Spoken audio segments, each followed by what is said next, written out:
So thank you for joining us. Yeah, perfect. Thanks for having us.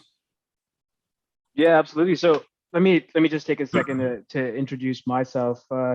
So, I manage a group of programmers and data processors for a large global market research company. So I'm, super into all things, technology related. As Elon mentioned, I was an, early investor in Bigg, came across the Discord, and it was great to just meet, a ton of like-minded investors, and obviously we came across Terra, right?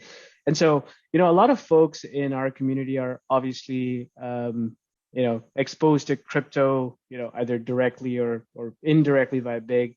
And there's a lot of, I guess, parallels between crypto and the metaverse. But, before we get into the metaverse, I think we'd just love to, know a little bit about you guys. What kind of led you to TerraZero, a little bit about your background, some of the successes, challenges, like, metaverse is obviously cutting edge, and, how did you guys land up to TerraZero?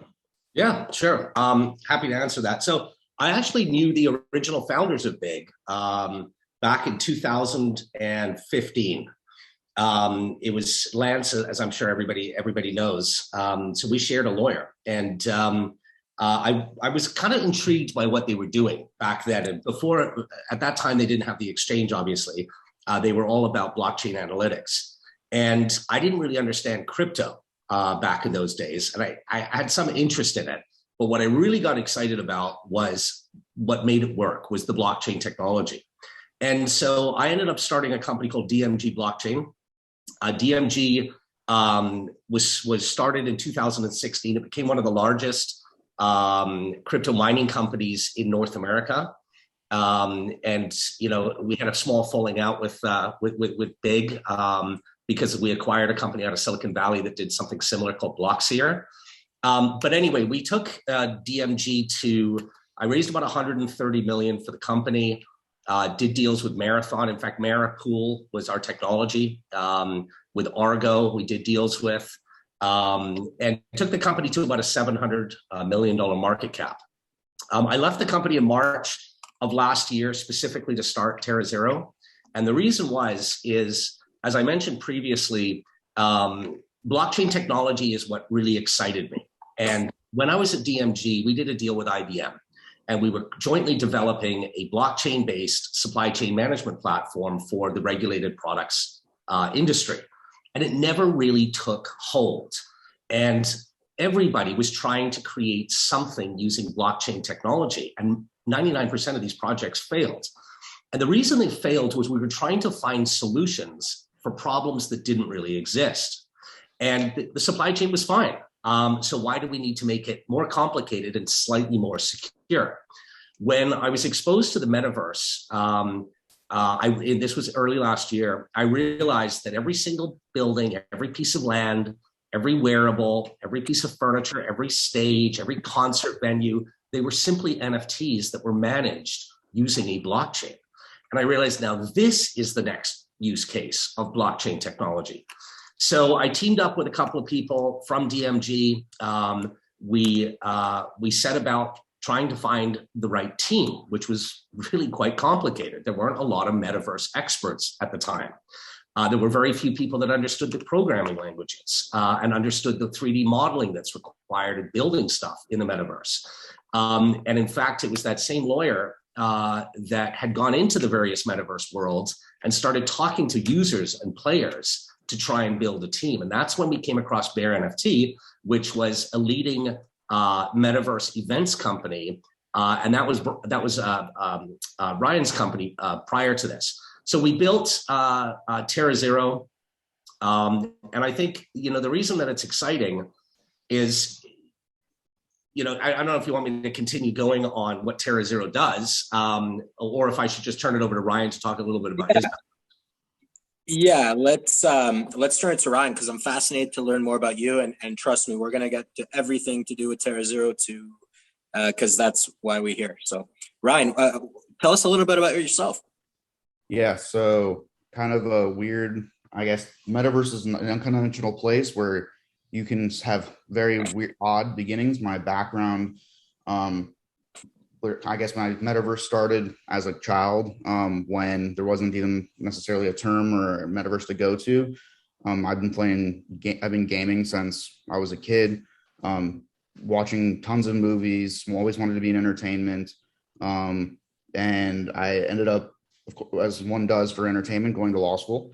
So I did that.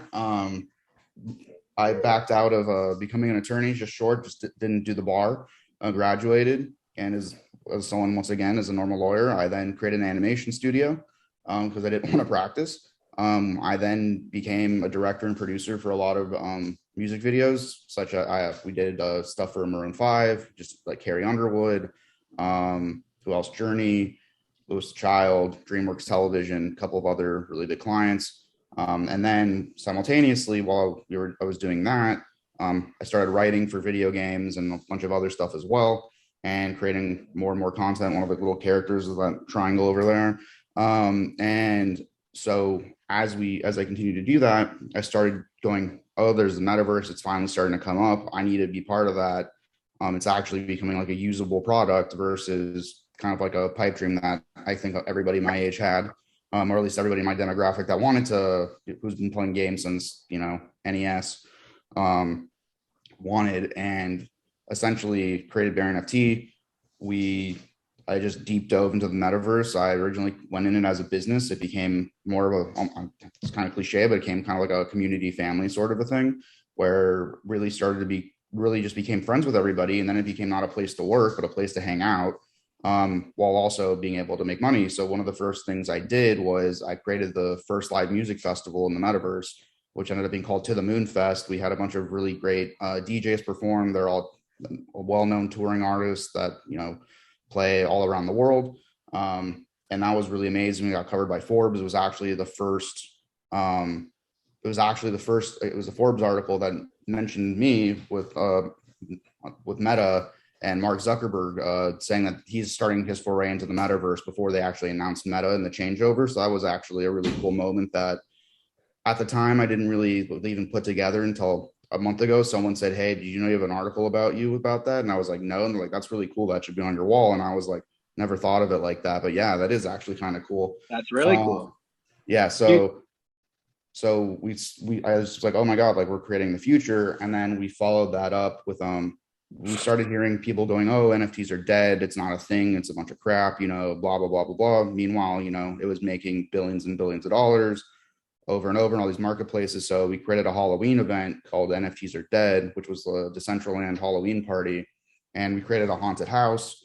And then we actually sent people in. We said that there was two parties. There was a heaven party and a hell party. So either way, you ended up in hell. We said, if you went to the heaven door, he said, too bad you're a sinner. And we sent you to this crazy hellscape. It was really fun. Where there was lava and like this giant screen came out of the lava. And we had a bunch of, once again, touring artists come. And we actually had he's one of the first, and I think only, I guess his name's Little Bitcoin. He's like a digital avatar rapper that is actually a pretty talented guy. And he performed as well, along with like OK and Autograph and a couple other really amazing artists. And then soon thereafter, met Dan and Nick, and they were looking to figure out where to buy land and how to do it. And from there, it's kind of been the craziest and most amazing 6-month run that I think any company and anybody could ever wish for. So I'm really excited, and now we're here. And we're really excited, obviously. Excellent. Yeah, sounds like you took the traditional path, Ryan. Yeah, exactly. I recommend it for everybody. Become a sociology major and then go do what I did. And did Dan and yourself meet online? Dan, how did you hear about Ryan? And before that, actually, Ryan, another question come to mind. How many people, just for numbers' sake, how many people attend these type of parties or festivals at this current? How many actually? Yeah, so it's actually been pretty amazing to see the growth. So back in July, we were getting around 1,000 people, and today we're getting between 15 to 20. And that's just coming in our doors, and that's during other events that are going on. So the fact that that rate of people coming in is continuing to go up, and we're learning more and more about how to market these events, what you actually need to do to actually promote them before, how to get people like in, creating videos for people to that haven't experienced this before. And really the education, I think, is the biggest factor here for which is the biggest barrier of entry. And we're starting to create these tools, and that's what TerraZero does. But even just the simple videos or simple, having a Discord where you explain these things, or having just, telling your friend how to do it.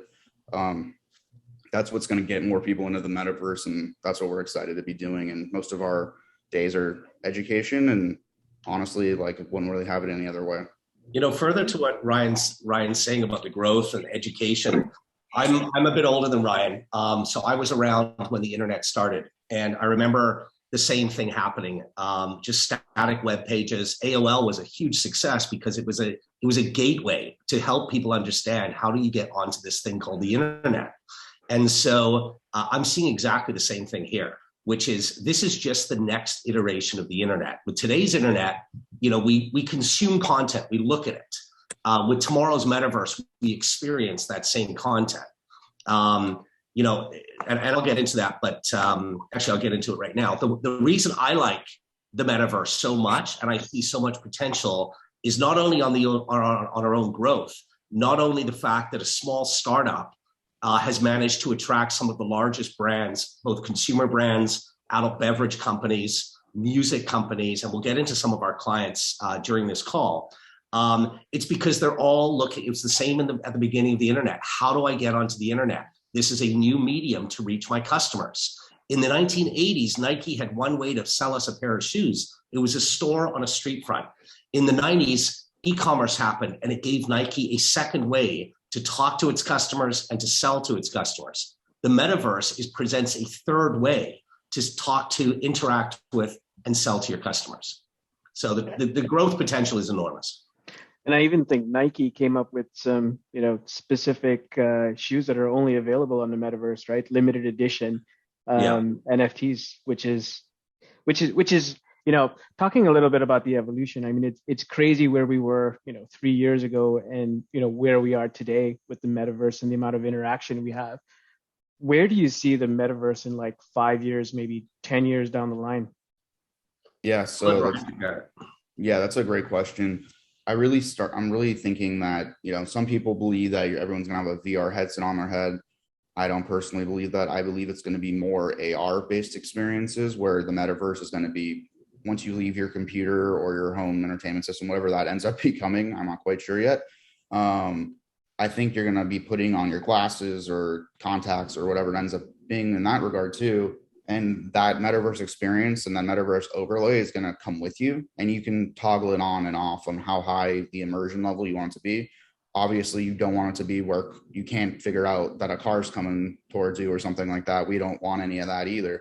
But we do think that there's going to be a lot of opportunity, especially for advertising. I don't want it to be like you've seen some movies where like they jokingly like put it where it's just like a bunch of spam that just like gets loaded into your glasses and you can't see anything. Like, it's not going to be like that. It's going to be where when you look at something, that wall space is going to be different. You can make it's like, hey, I couldn't afford my house, to be a mansion on the outside, or didn't have this aesthetic, but I put on my glasses and now it looks like it was drawn, by Van Gogh or something like that. And I can enter my house and everything looks the way that I want it to look, even though necessarily that's just a digital layer being put on top of it. I really think that immersion level is going to just happen. We want it to be, when we're hosting concerts in the metaverse, we want it to be where people in real life were maybe at that exact same concert, they can put on their glasses and then they can have metaverse activations happening while they're watching that same concert, so they can have that same dual experience as what the people in the metaverse are having as well. So those are just some examples of what I think is coming. I don't want to give away all the goods here from what we're planning on doing at TerraZero as well, so I'll leave it at that. I'll jump in and sort of give a different perspective. In addition to what Ryan's saying, is when we talk about immersive AR and that AR. So right now we go into the metaverse. It's a destination on the internet, essentially, decentralized, but essentially that's how you get to it. Very soon, like you just brought up the Nike's project, which is selling a wearable that's inside the metaverse that is specifically for your avatar. What Ryan, how I sort of look at what Ryan's talking about is when you walk into that store on whatever street in your city and it's the Nike store, you'll see everything that's on the walls the same as without, with the naked eye. But you will also see those collectibles that you can purchase there for your avatar inside the metaverse. So you'll see a blending of the two worlds, the real world and the metaverse. And TerraZero, we are primarily a technology company, which we'll get into. And yes, our studio is booming in terms of business and events and things like that. But we are creating tools that bridge the two worlds. That's kind of the key that I want to make sure that everybody understands. Further to that, in terms of metaverse worlds, we've all heard of Decentraland, we've all heard of Sandbox and Voxels, and soon, whatever Facebook's going to build, there's going to be hundreds of metaverse worlds catering to different audiences. Some will be social and almost like the real world, like Decentraland. Some will be specific for gaming, like Sandbox. Some will be purely about working environments and how people are collaborating on engineering projects. There will be many, many different worlds, and TerraZero is world agnostic. All of our platforms are designed to bridge brands and businesses into any world that makes sense. Now, I'm a big fan of decentralized metaverse worlds like Decentraland for a very obvious reason. I come from, as we all know, crypto background, and I love that Bitcoin is limited to 21 million coins. I think that that's really one of the biggest selling features of the entire project. The same thing in a decentralized metaverse world. There are only 92,000 parcels of land in Decentraland. It's run by a DAO. There's no CEO. There's no company. It's literally run by its members and its users. And I really believe that as a metaverse world evolves, that's the way that consumers want it to be. They don't want to be told what can and cannot be done inside a world. They want to make that decision for themselves like we do in the real world. Yeah, and to follow up on that, one of the things that Web3 is really bringing is privacy, and the fact that in decentralized worlds, your information isn't being weaponized against you later. For instance, I looked at a piece of furniture the other day. Literally on every single device I have now, I see that damn piece of furniture. Yeah. The only place I don't see it is Decentraland. And I'm like, wow, this is great. We all know the feeling, trust me. So, I mean, you brought up a really good point. Like, as you talk about, Web3 and, the security or data privacy aspect that it brings, I know we're going to get into your business and you talk, about, connecting brands, et cetera. Does the sort of decentralization or data privacy aspect make it, bit more challenging to like target people in the metaverse in terms of how do you decide, okay, I'm going to show, this person a Nike ad, or I'm going to, we don't want to go as far as to show you a couch everywhere you go, right? But, how do you target consumers in the metaverse or connect them with the right brands? I'll take that on to start. The tools that we're building are all based on our own needs. So for example, when we first started the company, my partner said, well, you got to buy some land. And I said, well, how do I buy land? And he said, I don't know. And I said, which world do we buy the land in? I don't know. And it was, well, even if we choose a world, where in that world should we buy land based on what our use case of that is? We learned very quickly that there's a massive void of any sort of data analytics for the metaverse. And so the very first thing that we're launching is something called Amadea, which is a bridge from the real world to the metaverse. It allows people to easily buy land, but most importantly, rent land. Brands are not buying land. Brands are renting land for certain activations, certain concerts, things like that. They don't need to own it. And the great thing about the metaverse is once you build something, maybe you build a stadium, you can move it if it's in the wrong location. It's not like, in the real world. In terms of data analytics, like you were talking about, right now, we don't target a particular individual. We target, in terms of marketing, we do a lot of interactive billboards. In fact, Bigg had a couple there for a while to test them out. But we work with companies like Atlantic Records, where the billboard is the drop of a new album. An avatar walks near that billboard. We can see where they look, and that helps us and our data analytics determine how best to design things. And then they can hear that the song automatically plays. There's a way for them to get it on Spotify, and all that kind of stuff, and sign up to win free tickets to an upcoming concert or whatever it was. Now, we do have the ability, and we are gathering data, and Amadea, the platform, feeds data from around the different worlds based on where the properties that are listed there are located.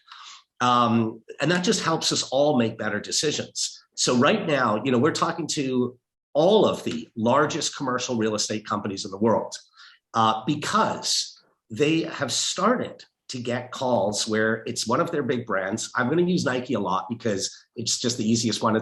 They've done a great job of branding themselves because it's the first one that comes to my mind. Nike needs a new store. They call their commercial real estate company and they say, hey, we need a couple of stores. We need one in Chicago. We need one in LA. Can you find some locations? Oh, and by the way, we need a store in the metaverse. Well, that real estate company doesn't have the data to provide good advice to their clients. So that is a big part. When I say we're a technology firm, first and foremost, the brands that we work with, we start by doing an activation. Like Miller, for example, Miller Lite, we did the first ever Super Bowl event inside the metaverse. And the most amazing thing about this, and this is how we collect all the data, the most amazing thing, we built a bar. I don't know if you guys have seen it, but we'll certainly get you guys a bunch of links to look at different videos of different things that we've done. The most amazing thing, it was a bar. You could go, you could hang out. There were contests. You could pour yourself virtual beers. You could win exclusive NFT T-shirts and other cool things. But the most important thing for advertisers was that the average time spent by an avatar interacting with the Miller Lite brand was over 23 minutes. That is unheard of in marketing. You're lucky on a Super Bowl ad to keep someone fixated for 5 to 7 seconds. So what's the first beer that those people are going to think of when they walk into the beer store the next time they go? It's going to be Miller Lite. They just spent 22 minutes interacting with them. And obviously we featured Miller Lite's Super Bowl commercial as part of the event. It's the big game ad. The big game. Sorry, the big game ad. Big game ad. But at the end of the day, the point that I'm trying to make is data analytics is key. So we have you may remember I mentioned IBM. So we have a couple of people from IBM that joined the company. They head up the data analytics team, building that engine that helps our brands make better decisions, helps consumers make better decisions, and ultimately is what we believe is going to be very valuable and powerful as we move forward, is understanding trends. What are people doing? What's in their wallets? We can see that kind of stuff without having to know their mother's maiden name. And we can profile based on avatars. We're not doing it yet. We feel that this is something that we never really want to get to a real world issue. And that's, just one last thing before I let Ryan have a word is, Web 1, we talked about it, was in the 90s. It was a static web page. It was Yahoo. It was AOL. It was whatever. Web 2 was the proliferation of social media, which gave everybody a voice, a way to interact with others, a way to share ideas and concepts, good and bad. But it was also the beginning of the erosion of our privacy. And Web3 is a direct response to that privacy issue, is they want a decentralized internet. They want to be in control of their data. They don't want to be tracked everywhere. And this is what's happening. So Web3 is really, as Ryan pointed out at the beginning, is a lot about data protection and privacy protection as much as anything else. Yeah, and I'll just jump in here a little bit. So really what we're collecting with the analytics, just to break it down, pretty simple. From a macro perspective, we're taking data from the metaverse worlds themselves, foot traffic, heat maps, creating things like that. So we can have informed decisions and informed data for our clients.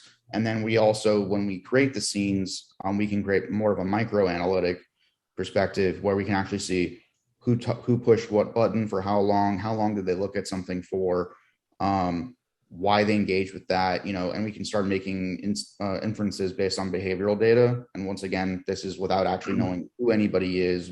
And I honestly do not care, nor do I want to know who these people are.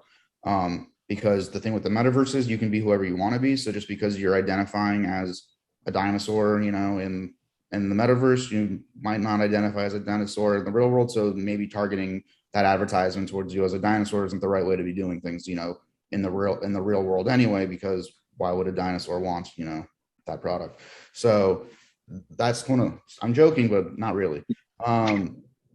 So those are the things that I think about, and why I think that the data, privacy issue is so important, and also why some of it isn't as relevant in terms of targeting, the way that we did in the past. And now we can do it, based on actual behavioral data and understanding people rather than basically stealing their identities. Absolutely.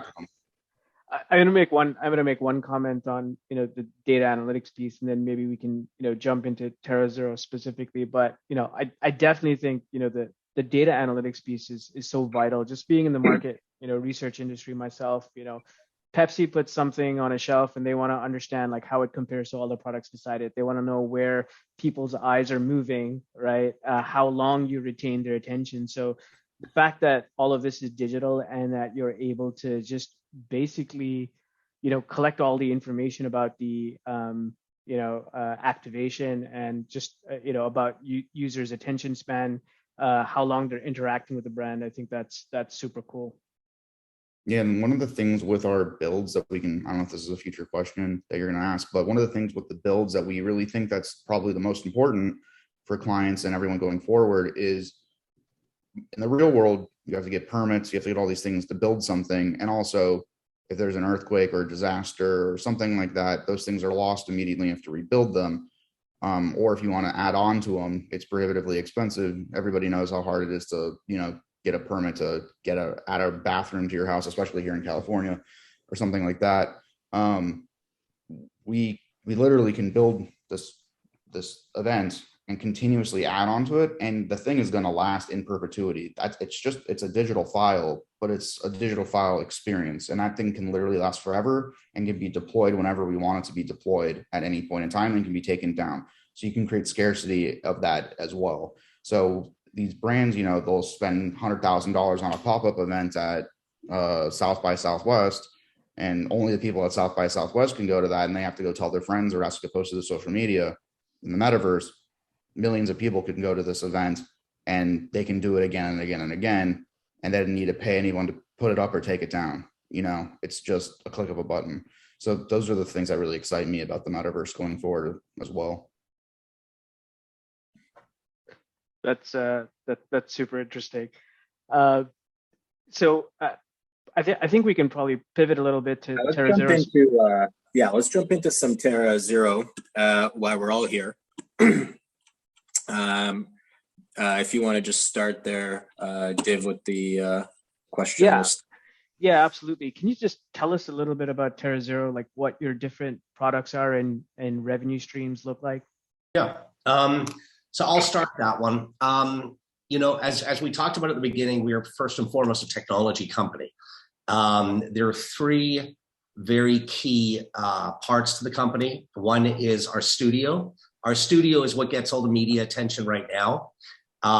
It's the one that works with large brands. Some of the brands that we work with are Estee Lauder, Miller Lite, Atlantic Records, other record labels. Some very large adult beverage companies, and consumer cosmetics, clothing, things like that. And we basically create events. I guess you guys have probably all seen the Miller Lite bar. Estee Lauder was a product that was a night cream, and people could go in, get an NFT that makes themselves sparkle, and learn more about the creams. And they're all different.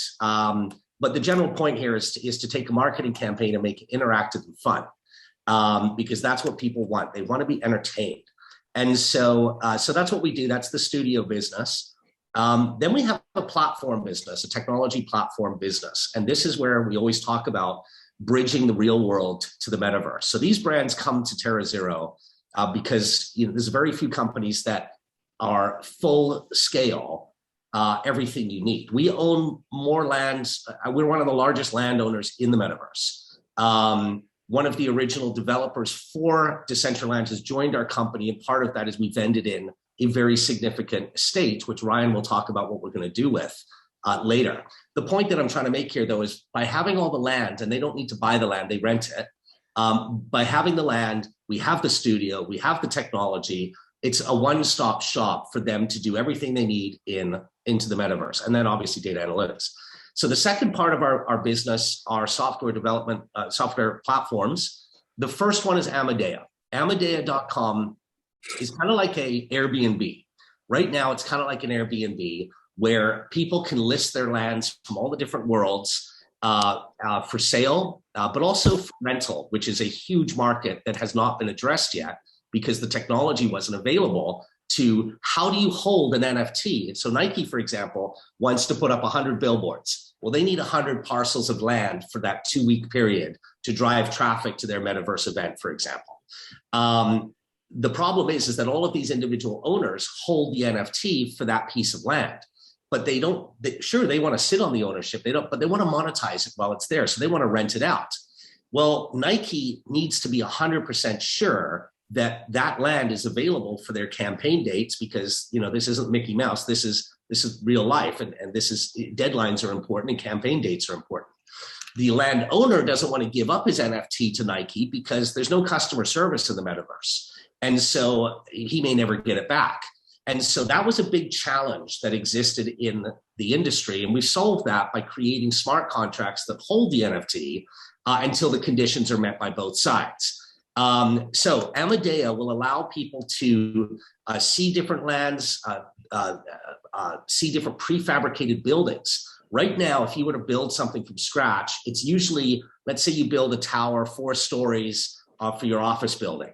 It's going to take architects and 3D modelers and programmers 6 to 8 weeks to build it. You're going to spend about $50,000. Why aren't we simply building hundreds of prefabricated structures that can be easily changed color, change a few things here and there, and it's very simple. So these prefab structures, so they can find the land they want, they can choose the billboard style they want, or the concert venue style, or whatever they want, and it can all be done through Amadea. Amadea feeds the data, or the data from around the metaverse goes into Amadea, which then allows it to be able to determine traffic counts, where the right kind of customers are. If you're Nike, there's certain places you want to be in the metaverse. Now, location is not as important as people think, because in the metaverse, we can teleport. So it's not like it is here. So Nike would do a campaign in social media. They would say, go to, 20 minus 32 is their coordinates. You would simply click and you jump right into the scene. Or a billboard could just say touch here and you'd go to that event. So it's not quite as important, but the data analytics is important. So Amadea is the first tool that bridges the real world with the metaverse. It is something that every one of our customers is looking for, and it's something I wish existed when we started the company. And then the third part of the company is data analytics. It's so important and vital, and you guys obviously know this, it's so important and vital that people are collecting, analyzing, and understanding the behaviors of what people are doing, why they're doing it, where they're doing it, and how can we make that experience good for them while at the same time helping brands reach them. So analytics is the third part of the company. I just wanted to kind of tie in some similarities that I see between you guys and Bigg, which is very intriguing. In my mind, you guys are one of the first to market in this space. And for, call it blockchain, cryptocurrencies, Bigg has different revenue streams within call it the Bitcoin blockchain technology sector. And I feel like as you guys are first to kind of gain entry into this, you guys are also kind of setting up the exact same idea, right? You're setting up multiple revenue streams in a first to act market. And I think at the end of the day, people are coming to you for information, right? Information is very expensive to gather, especially in a brand new world. The way I kind of refer the two worlds is, I don't know if you guys ever watch a show Westworld. Yep. Any chance? Yep. Yeah. So in my mind, I feel like this is kind of like the future. This is the beginning of the future of that. Oh yeah. There's definitely, we're doing some infotainment and edutainment, and people aren't going to be realizing that they're going to be learning and they're going to be having fun while they're doing it. And that's kind of the part of this is what we're doing. We're talking to universities, having some conversations. I just spoke at for USC, which is my alumni. So we're really excited about what there's going to be and what's going to be happening, especially on the education side too. But this is going to be the most entertaining. I mean, we can talk about the city later, but that's literally the purpose of our city, is for entertainment. The data process is the data is priceless, really. Yeah, and you talk about first to market. We're one of the, I would say there's probably 3 companies potentially that are out there that the brands are seeking. I think that we pretty much emerged as the top one based on what we do, and because we're not a speculator on land. We're not here to speculate on digital assets. The crypto that runs within the metaverse is simply a utility. It is not the NFTs. Yes, the buildings and land, and wearables and concert halls and everything else. Yes, they're NFTs, but they're utility NFTs. It's just the way the technology works. So we are a little bit different. I mean, we were the first company to ever offer a mortgage in the metaverse, and this got us on CNBC for half an hour, Bloomberg twice for 15 minutes, nationally in the US, because it was so crazy. You mean to say that you're going to offer mortgages in the metaverse? Well, what's happened is one of the world's largest financial institutions is trying to be the partner with that to provide the financing, because that's not something we're going to do. It was simply because a young entrepreneur came to us. They said, we've got this great idea. This is what our building's going to be. We've already pre-sold these interactive billboards for the property. We can show you our revenue. So it's more of a small business loan. And they said, it's going to cost us 50 grand. We've only got 15. And we said, you know what? We'll let you pay us back over 2 years because it's good for the community. What's the interest like? Well, we're not regulated yet. Let's put it that way. We'll certainly be at the forefront of that. But, that's not our main business. Our main business, again, is helping young entrepreneurs, small businesses, and brands figure their way out into the metaverse. Right now, I'm a huge believer that anybody that has an e-commerce website today will have a v-commerce presence in the metaverse in the next couple of years. So, whether you're selling t-shirts on Melrose Avenue in LA or whatever you're doing, you're going to have a presence in the metaverse. And we want to be the company that helps them navigate their way into it. So a couple of I guess follow-up questions. We know through our interactions with Bigg about how crazy regulation can be in the crypto industry, right? And looking further down the line, I mean, I would imagine there would be some sort of regulations that would be required in the metaverse, right? And we're talking about you were talking about smart contracts, renting out, creating sort of the Airbnb of the metaverse, and I think that's phenomenal idea. I guess my assumption is that all of those transactions are happening in crypto, right? Yes. And as people are earning income, etc., like how do people understand, okay, what are their tax liabilities, etc.? Like what if what problem, what do you declare, what do you not declare, and how does that work? Are you guys? It's a great question.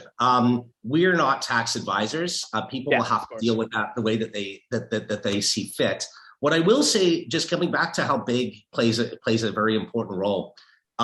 Yes, the entire metaverse, whether it's Sandbox or Decentraland or Gala Games, whatever, they are all using crypto to manage their ecosystems. Yeah. And Bigg just onboarded Mana, which is Decentraland's crypto. So I'm tremendously excited about building a virtual exchange building, almost like a stock exchange inside the metaverse, so that people could go in there, onboard onto Bigg, do their crypto transactions from whatever to Mana, and start interacting and buying stuff inside the world. So there's a huge, that's the obvious partnership that will evolve over time. But I know that I'm not sure if they've done it yet, but I understand they're very close to the US expansion, which would obviously increase the availability of those services to the users of the metaverse. Now, when you talk about everything is conducted in crypto, one of the challenges is, we have big brands that want to do something, and, they're not going to get involved in using crypto today in order to do it. Their auditors don't let them. And so one of the things that we're doing with Amadea is figuring out a fiat to crypto back to fiat, almost seamless process, so that you can use your credit card on Amadea to rent the land. You could wire money. You don't have to get involved in the crypto. It's all done on the back end. So those are things that are in development. But definitely, crypto, this is a use case for it. Remember, we always talk about the first one was Bitcoin, a blockchain that made it work, fascinated me. And then you had a million other coins, most of which are absolutely useless, based purely on speculation. Well, the coins that are used inside the metaverse, so Sand is the coin in Sandbox, Mana is Decentraland, Gala is Gala Games, etc. Those are specifically designed to have a utility to transfer value from one individual to another without a third party, because that individual is buying a piece of land, or they're buying a wearable, or they're buying a Nike pair of limited edition shoes on our marketplace. So I'm a huge believer in cryptos that have a utility, and the utility of the metaverse cryptos is what gets me excited again. I think that makes perfect sense. Just pivoting a little bit, I think, one of the questions I think that are, is kind of top of mind for, our community is, what are your plans of going public? Yeah, that's something obviously that I have a lot of experience as a CEO. Our bankers, when I was at DMG, we raised a lot of money and we did very well for our investors. One of the highest traded stocks on the TSX for probably 9 months, just Hive and DMG. And so we understand the public markets well. What we also understand is we would like to do something that is more of a direct listing, and those require certain aspects. This is the first company. I've had a lot of successful and unsuccessful companies in the past, especially when I was younger. I've never had a company that's just a few months in is doing business with some of the largest companies in the world. And so it's tremendously exciting to be able to build up our revenues very quickly, and then kick in the very obvious recurring revenue models, which are things like Amadea and our analytics products. So we have that luxury of making sure we choose the right market to IPO on. We also want to do it at the right time. Now we are targeting later this year as a plan, but obviously anything can change. If we see that the environment is great right away, then we can pivot very quickly. We are having our financials audited, so we do have an auditor. So we currently will audit each quarter, and we're currently doing Q1 right now. So obviously I can't talk about exact dollar numbers, but you guys can figure it out. We've got many customers. They all spend 50 to 100 grand an activation. Many of these brands, many of these companies have many sub brands that you'll start seeing over the next few weeks being launched, and we'll be announcing those. But yeah, they're very significant revenues right now, but nothing to what our scalable products will generate, which is, I think DMG, my last company this quarter, did 20-something million. But one of the other things I love about TerraZero, it's not massively capital intensive. The hardest part about building this company was, and we've got about close to 30 people now, was acquiring talent. At DMG, we were a big crypto miner. Our costs were on substations and infrastructure and hardware that you have to replace every few years. This company is almost cash flow positive right now. And we just started, and that's just based on our studio business. So to get back to your question, yes, our plan is to go public if the conditions are appropriate. But absolutely, we want to be the leader in this space. We have every opportunity to do so. We're the ones that the media calls. We're the ones that all the foundations are calling, the big brands. So we have that opportunity, and in order to capitalize on that, we want to obviously go public and have the marketing that comes along with being public. Yeah, I'm sure the first to, you guys being first to market in the metaverse also obviously, don't fact check me, but if you guys were to go public, I would assume you'd be the first type of metaverse company to go public. There's another, so you could call Facebook a metaverse company. Yeah, but they're more centralized. It's a very centralized. And by the way, that's a great point. There will be many metaverse worlds in the future. And remember, we play in all of them. That's our entire strategy, is to be metaverse world agnostic. They're centralized, where a CEO in a company will determine what's allowed, what's not allowed, et cetera. And then there will be decentralized. We're very bullish on decentralized metaverse, just like crypto. We're very much, it's the same mindset. There is a company, tokens.com. It's primarily a crypto company that has a metaverse subsidiary called Metaverse Group. We know them, good guys. They're doing some interesting stuff. They have as far as I understand, they have a bit of a different strategy. It's more on staking. It's more on asset appreciation. Where we sort of differ from Metaverse is, yes, we own similar, if not the same, if not more, Metaverse assets in terms of land. But we also create a lot of the biggest brand experiences in the Metaverse. And we also have the technology side. We're a technology first company. And so, yes, sure, our land might significantly increase in value over time, but that's not our business model. Our business model is to create the tools that bridge the real and the Metaverse. So sorry, Dave. I just want to say, I feel like as we get more into the metaverse, I think there's also going to be what we kind of see, what we're kind of seeing right now in exchanges is consolidation. And I think at the end of the day, there's going to be, the prominent 3-4 companies. And I think, and being first to market, especially for TerraZero, I would hope that, at the end of the day, you guys will be one of the top 3 standing.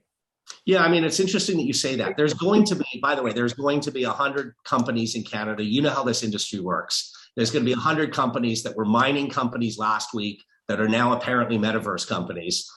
You're going to see that. And we saw that when I started DMG. There was 100 blockchain companies, even out of Vancouver, and companies that were claiming they were going to do something because it was trendy. What I like about what we're doing at TerraZero as a private company is it's about building the business. The other stuff will come, and this is one of the things that I'm a huge proponent of is having these opportunities where people don't just clamor onto what's the latest flavor, but are investing in real businesses with real profits and real customers and real technologies. Absolutely. I mean, I think you talked about revenues and cash flow, right? Which are super important to any business, as a part, as opposed to just jumping onto what the flavor of the week is. And as you talk about what the competitive landscape looks like, I mean, from everything you're saying, it sounds like Terra just being sort of a one-stop shop gives it advantage over a lot of other companies that are out there. Yeah, I mean, we get calls, like we had this is one of the top beverage companies in the world, where we had an issue where we were working with the parent company, but then the agency had hired a sub-agency, which then had tried to hire us because they couldn't do the aspects of doing the build and the 3D modeling and the programming.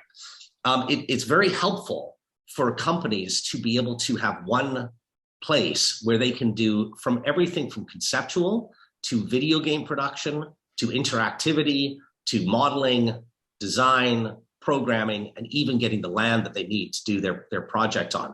But also having Amadea that allows them to then find the other 100 locations in order to drive traffic through some sort of interactive billboard or whatever it is.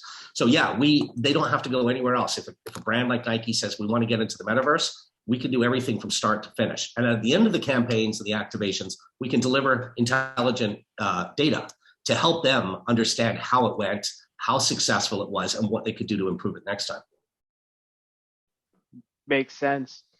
So to the extent you're able to comment, are you able to, I mean, you talked about the potential of having a crypto exchange within, the metaverse. Like, are there any partnership opportunities that you're exploring with Bigg Digital, or, long-term you think you may be able to partner with them, to the extent you're able to comment, of course?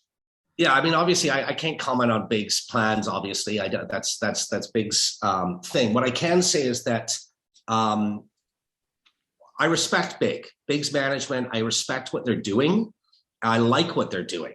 And in business, it's important to like the people that you do business with, especially if it's some sort of long-term initiative, like bringing crypto exchange into a metaverse. So I would love to. I think that we're not quite there in the metaverse today, but it's moving so quickly. Things will happen very soon. But I can't get into anything, but Bigg is our largest shareholder. Bigg is a big influence on the company. So, read into that how you will. Well, and we know from our conversations with Mark in the past that he's very bullish what you guys are doing over there, obviously, with the investment. And we look forward to, obviously, a very long, prosperous partnership as a result. Absolutely.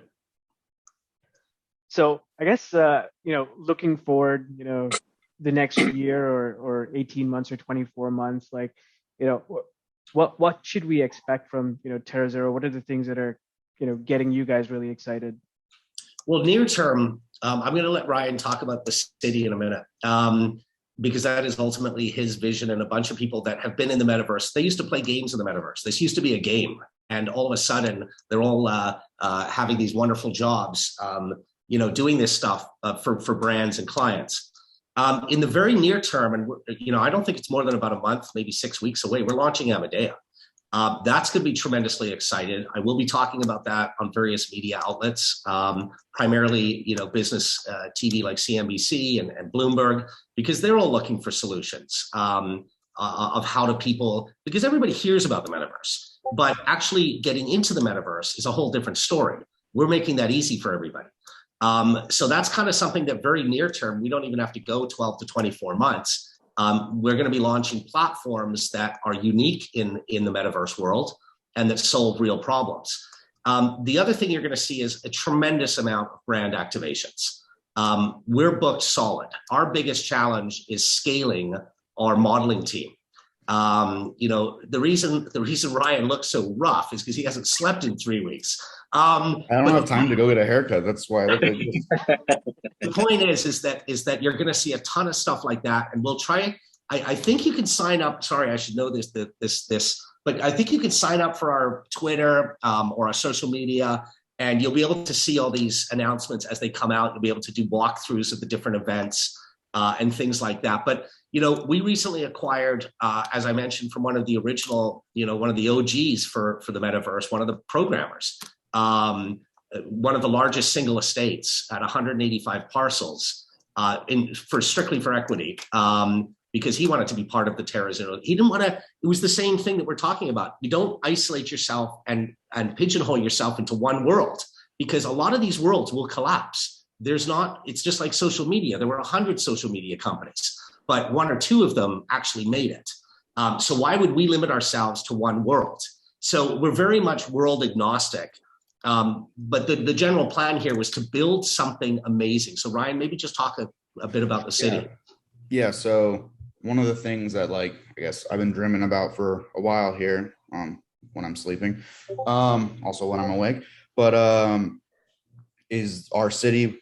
We don't have a name for it yet. We're brainstorming on that, but essentially this is going to be a place where you can literally go do everything. This is going to be a place with concerts. This is going to be a place with comedy shows. This is going to be a place literally with theme park attractions, movie theaters, bowling alleys, like you name it, like you're going to be able to do it here. And it's going to be a place with cultural centers, museums, libraries, book readings, book clubs. If you can imagine like something going on in your town or city, like Metropolis, it's going to be happening here. There's also going to be stores, so you're going to be able to shop. You're going to be able to go to bars, which obviously you've seen that we can build quite successfully. And so this is really just going to be one of those things that we really are excited about. It's going to be a massive endeavor, but we know we're going to be able to do it. Nothing like this has ever been done before. Sure, people have made metaverses. Sure, people have built modeled out kind of like faux cities, but nothing that actually interacts. There's limitations we have to play with. There's technical things. Also working in payment structures and leasing and account management for all those sorts of things. So this is going to be like a really exciting project across the board. And the thing that's going to be, there's two things about it that excite me the most. One is it's a living city. Once we can swap out any asset at any time. Today's there's the zoo. Tomorrow it's the Who are playing on a concert in that same exact space. So that's to me one of the most exciting things. A lot of other stuff I don't want to spoil yet. We haven't announced it yet, but it's going to be really cool. Some travel features as well. We want to explore that.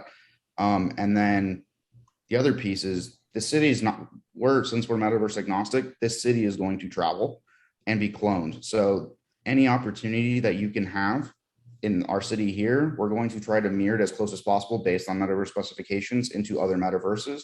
So the investment in this metaverse is, and the brands that come on with us, which a lot of them, onboard through the studio, and have found interest in potential partnership on the city as well, are going to come with us to the Sandbox. They're going to come with us to Portals. They're going to come with us to Somnium Space. They're going to come with us to all the other metaverses that come up. And who knows what's going to happen in the future with us. Maybe we do our own metaverse. I don't know. But that's one of the things that we're really excited about is the immense revenue opportunity, the amounts of retention time of people, the advertising capabilities, the entertainment, and really just making it a destination for people to want to come to in their free time. And they could come and spend almost all their day there and maybe not even scratch like the surface of what's actually possible and create a system where they can keep coming back and keep coming back. I hate going to the mall personally. It's a pain in the ass to find parking. Like, it sucks. I'm in Los Angeles, so maybe that's why. I don't know if it is the same everywhere else, but I want to be able to go on my computer. I want to go hop in with all my friends that are literally global at this point, and go watch a movie together, go to a comedy show together, go shop together, say, hey, those shoes are friggin' awesome. Go get those Nikes from there. And then we'll all send them to each other's houses or whatever, for the real versions of them. Those are the experiences that excite me. And those are the experiences I think can excite everybody, going forward. And that's something that is going to be a major endeavor for us moving forward. And I'm just going to add to what Ryan was just talking about. It is about stickiness. It's about keeping customers engaged and happy, because the next thing that they see might be a storefront from one of our clients. It might be something else. But in terms of scalable revenue, this is where I get really excited. So, we work with various record labels, and, music will be a big deal in the metaverse. And so one of the things that I get excited about is, I'm in Vancouver. We can put 20,000 people in Rogers Arena to see a Drake concert. In the metaverse, we can put 20 million people in. And so that's something that really excites me. You can sit there, you can be with your friends in there. You're not going to see 20 million avatars. You're going to see how many are on your server. But the point is when you think about the revenue opportunities of building a massive stadium, and every week we can change out the naming rights for that stadium without having to rebuild the whole thing. We can change all the rink board advertising. So for scalable revenues, and to have something, which is almost like an event that people know is there every Friday at 8:00. There is some sort of concert that is going on in Terra City. It lends that recurring revenue that I'm always a big believer in. Is you've got to have recurring and scalable revenue opportunities. Yeah, and I think the fact that it's agnostic, right? And you can port it over, like the economies of scale, it's significant, right? And the data we're going to be able to derive from it as well is going to be the best thing for it. And that's that's the most important part, I think, is the data for you guys, right? Yeah, and I think some of this is actually we're going to maybe learn so much about the digital space and how cities work that we might be able to actually use this data to inform real world developments moving forward as well. Yeah, I can only imagine, being just talking to you guys for how long we have. I've learned so much. I can, especially big corporations, the amount of data you can get is incredible. We're only scratching the surface right now. This stuff goes very deep, and that's where we want to get to without breaching people's privacy. That's where we're getting to, is as deep as possible. Super interesting. I know we're kind of getting to the top of the hour, or we've kind of gone beyond the hour. Ilan, I don't know if there's any other questions you had, or yeah, I just wanted to, if we can, because it is a Discord. There are a few questions that were asked. I'm just trying to. I apologize if it looks like I'm looking to the side. Oh no, you're good. Okay, I'm going through the Discord right now. I live in Discord, so I understand. Yeah, well, I would love for you to come visit our channel one time. Oh yeah. Just to see how we converse, and it's a little different than you think, man. And I guess you could say it's my little virtual metaverse. So well, we should have you guys on some sort of a metaverse podcast where we have your avatars on a stage every week, and you talk about different public companies that you guys are interested in. That would be fantastic. I would definitely be down for that. Well, the technology is available. Yeah, and if you want to do like an AMA or something like that in the Discord, I'm sure then I'd be happy to jump in and that would be fantastic. We actually have like your own category channel in our Discord where people go in there and we just talk about Terra and things that are coming up, which is cool. pretty. So we would love to have you guys check it out. So I wish my laptop wasn't so slow. Okay, so one of our users, ARB12, which is gives a lot of input. He's a very large investor in Bigg as well. In our group, he's considered a whale, and that's anybody who for 100,000 shares of stock. But so he asked here, can anyone create? So the first question is, can anyone create a virtual land platform? Which I would assume is a yes. But however, why do you think, since so many people can develop these in the future and these platforms, why will Decentraland and the top four that you think now, do you think that they will stand out? And if you guys were to go public in terms of, later this year or the beginning of next year, what would you think realistic revenue projections could be? Well, I'll take a shot at both of those, and then Ryan can chime in too. We talk a little bit about the limitations of the metaverse. So it will continuously evolve, and and I cannot get away more. I can't stop comparing it to the early days of the internet. It's exactly the same stuff that we're seeing, where back in those days there were 100 different AOLs, but only 2 or 3 of them ended up succeeding. We're going to see the same thing in the metaverse world. In order to create an engaging experience, you need to have 2 things. You need to have users, and you need to have brands that create cool stuff for those users to do. So Decentraland, again, is a first mover. It has the largest audience at this time, and it's theirs to lose, to be completely frank. If you were to start a metaverse tomorrow and you said, okay, I'm starting a metaverse tomorrow, kind of like a new crypto coin, for example, you need a huge following in order to start. You need a critical mass. And so it's difficult for people to just start their own metaverse. And as we've said at the beginning, that's not our business isn't that. I always say Amadea, what I love about Amadea and our only real true public competitor, or it's not really a competitor, they're friendly. They want to make money from their land. And yes, we make money from our land, but I also want to make money from everyone else's land. And that's the whole point of Amadea, where it rents out other people's land and we take our 30 points, just like Airbnb's model. The same thing you're going to see with different metaverse worlds. I think there's going to be hundreds, and they will have different things that they cater to. Some will be music oriented, some will be work, some will be education. We are talking to a lot of educational institutions about education inside the metaverse, because it only makes sense. Why does everybody have to come from Korea to Vancouver to learn English? Why can't they sit in a virtual classroom and interact with each other? So there's all sorts of different opportunities that you have. Ryan talked about the travel section of our city. Well, that'll be a different cities. Tourism will sponsor that every week. And you can feel like you're in Kobe, Japan, as opposed to, and then maybe you want to book a ticket to go and see it. So I think there will be many metaverse worlds. There are complications in terms of a technical know-how, but the most important barrier to entry to creating a metaverse world is going to be significant user adoption. And that's very difficult. You could start a Facebook tomorrow that's 100 times better in terms of its technology, but you're going to fail because you don't have the users. So user adoption is key.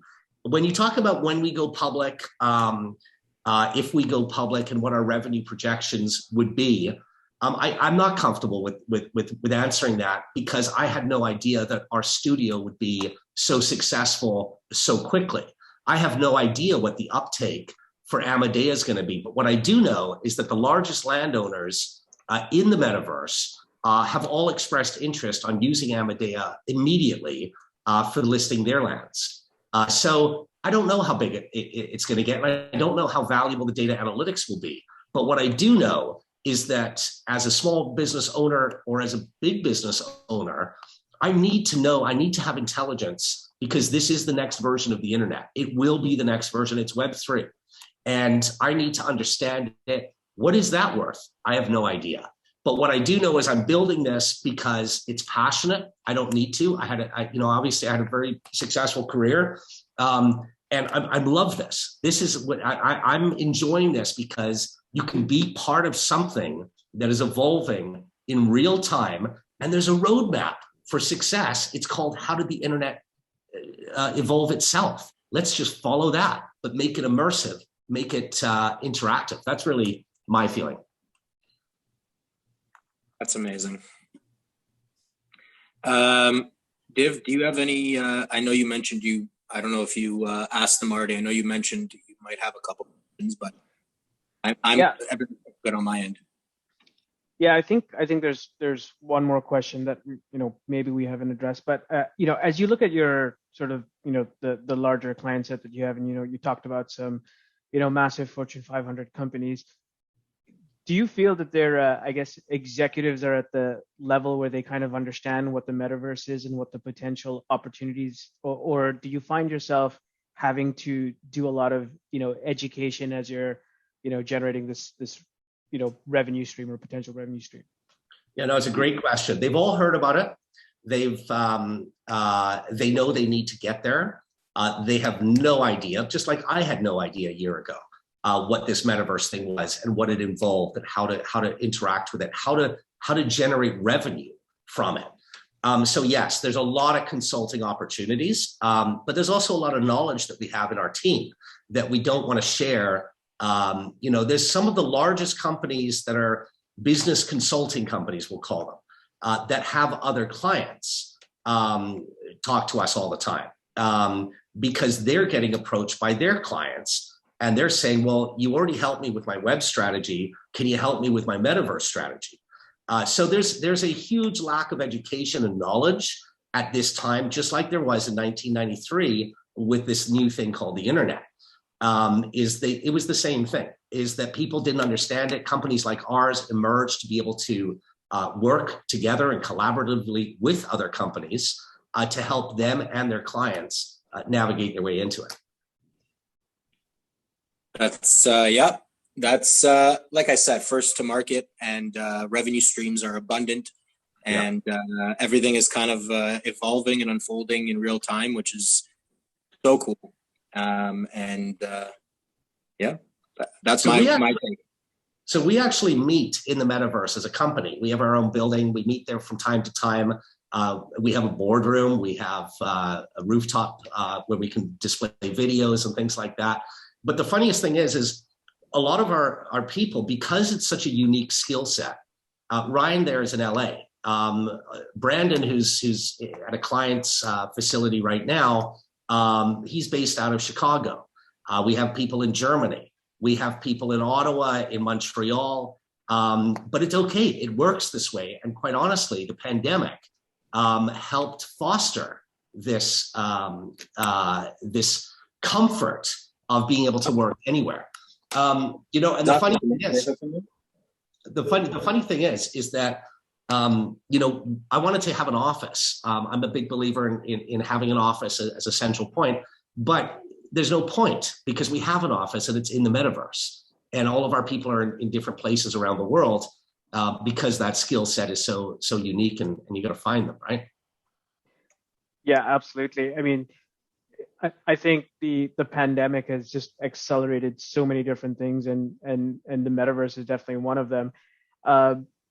You know, one follow-up question I do have, you know, with what's going on in the world today, you know, instability, rising interest rates, you know, the housing market has had an, you know, impact more recently.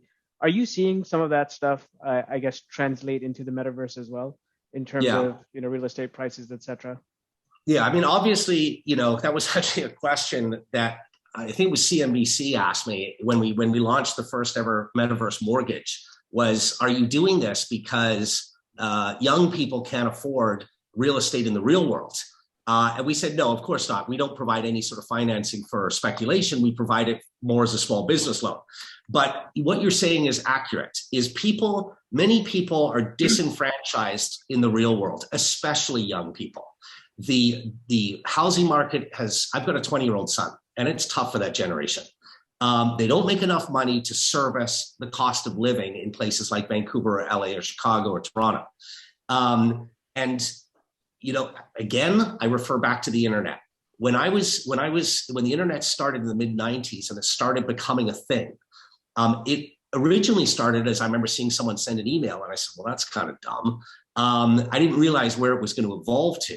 But then everybody started figuring out how to live in the internet, work in the internet, and generate a living being in the internet. And you had programmers and artists, web designers, and e-commerce specialists, and social media marketers. And an entirely new economy came about. I'm seeing the same thing. There's a new economy being driven by the 18 to 34s inside the metaverse, because now they can create their own economy. They can create their own job, their own futures. So yes, I think that, you know, things are moving people towards that world. Ryan said it at the beginning when he was talking about a dinosaur for some reason, but he said it in the real world. In the real world, you are who you are. You look the way you look. You have the status that you have. In the metaverse, you could be anything you want. And I think that that's something that people gravitate towards. But in terms of interest rates, mortgages, things like that, we're not seeing that yet. What we are seeing is brands clamoring to find a new way to reach customers, because customers are bored with the existing ways. It's not working as much as it worked at the beginning. So they're looking for a new way to reach those customers. Very cool. So Ryan, one thing for you, I know that you guys are growing, you're hiring and stuff like that. At this moment, are there any open positions at TerraZero? Is there, you might as well use the spotlight. We'll be posting it. It's a good way to possibly get some classifieds out there. So yeah, sure. What are you guys looking for right now? And yeah. Yeah, so looking for some programmers to help with our analytics engine, building infrastructure for that. Also 3D modelers, game designers, Unity developers. Those are the main things I can think of at the moment. And then as we grow, we're going to continue to, you know, find new positions, and maybe I'll let go of some things. Delegate. I think I'm also an entrepreneur. I think one of the toughest things I learned early in my career was that it's okay to delegate and how to delegate. And eventually that will come with growth and time and experience and all those good things. So where can people apply to? What is the best way to get a hold of you guys? Direct to the website. That's where we TerraZero.com. We actually have a job posting area on the website. So it's TerraZero.com, but primarily, like Ryan said, a studio people right now and a few programmers for data analytics. I think we've hired about 7 people in the last couple of weeks. The good news is that the modeling, there's a whole generation of kids learning how to build stuff inside metaverse worlds. And so in the future, we won't have as much tough time finding the great modelers. But yeah, absolutely. There's we'd hire a ton right now as we find them. Well, I'm glad that we've been able to get together and learn a lot about Terra and a lot about the metaverse and a lot about the future that we can kind of expect and the names that are kind of in and out. And we appreciate your time. No, this was fun. We always love talking about this stuff. Absolutely. Anytime we can get the information out there, even if it affects one person, 2 people, 3 people, it's the growth of something great. So perfect. Great stuff. Well, thank you so much, guys. Thank you. Take care. Thank you Bye. so much.